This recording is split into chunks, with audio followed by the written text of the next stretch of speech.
We're seeing far too many investors embracing a historic stockbroker mentality as they attempt to plan for the future. And that's not only bringing in a lot of hidden risks, but causing a lot of missed opportunity we discussed this week.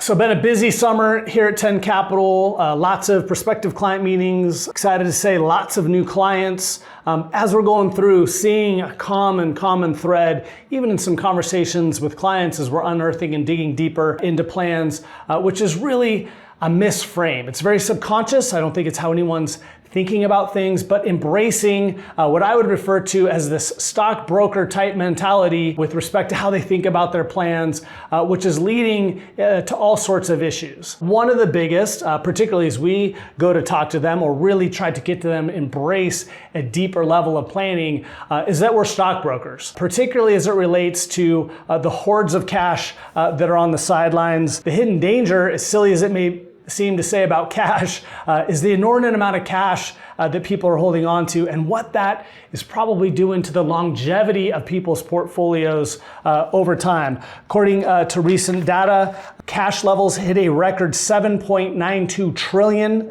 in June. As of the end of week, July 15th, they're still at 7.86 trillion.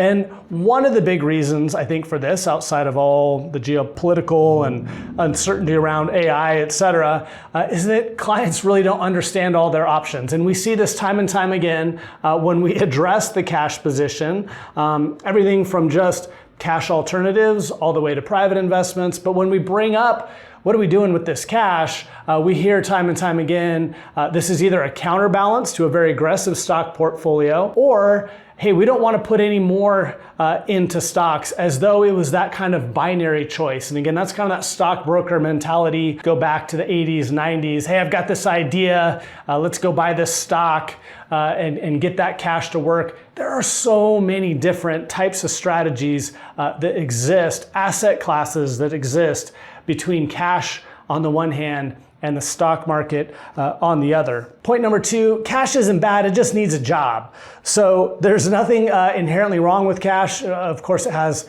a lot of applicability depending on one's circumstances, liquidity needs, upcoming events.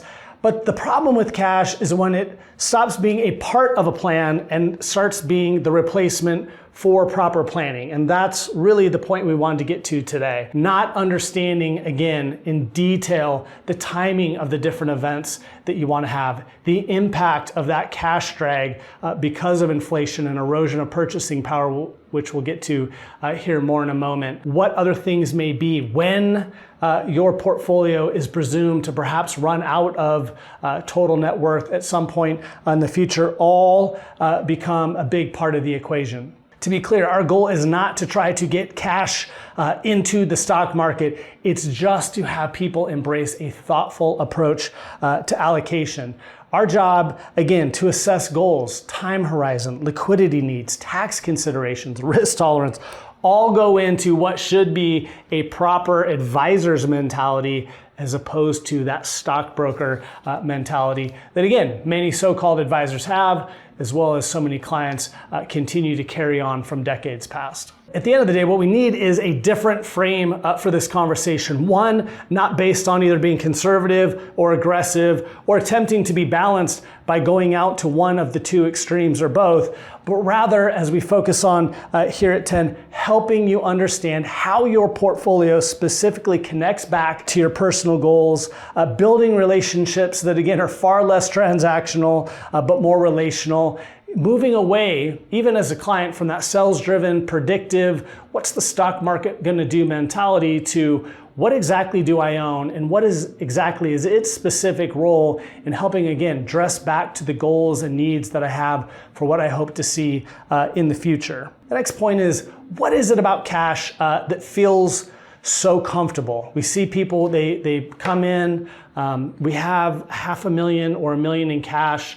It's a safety blanket of sorts. We certainly want our clients to feel as safe and comfortable and clear as they can. That doesn't necessarily necessitate to holding, again, outsized cash positions. And we get it. In a world with geopolitical headlines, uneven economic data, market concentration concerns, cash offers a sort of emotional stability. Looking at that account and seeing it just sitting there, very, very stable.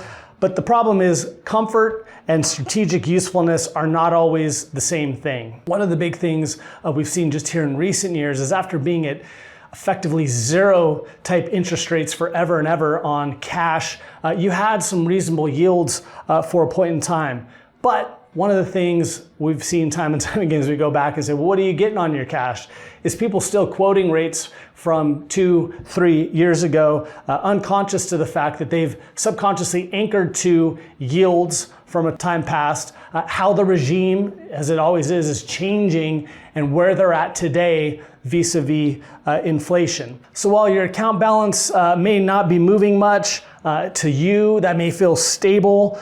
Nominal stability is not the same thing as preserving one's purchasing power.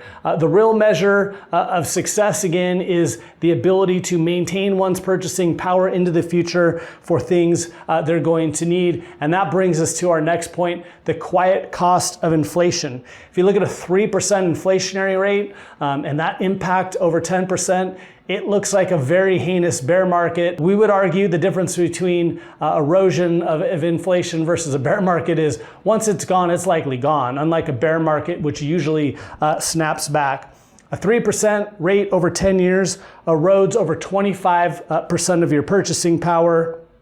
Over a 20-year time frame, your purchasing power declines to 55% or 55 cents on the dollar of what it once was. And so again, really understanding the goal of investing. Again, this does not mean you take your comfortable safety blanket of cash and put it into the stock market, but you need to do something. And again, that's where a proper advisor, understanding your goals and needs, whether that's in the short, intermediate, or long term, can help show you an array of options. In closing, we talk to clients time and time again. Work through our goal setting exercise that you've heard me talk so much about with clients. And we hear things like, take care of my loved ones if something would happen to me, leave a lasting legacy. We hear people talk about whether it's their spouse, kids, grandkids.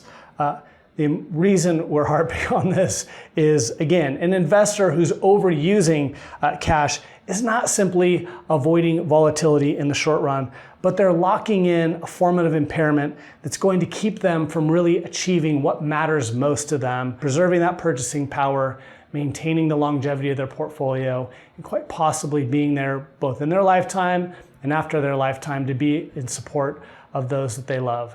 How we do this, besides just being a stockbroker, is of course what the team at 10 Capital loves to do so much. We'd be happy to discuss with you anytime. Thanks.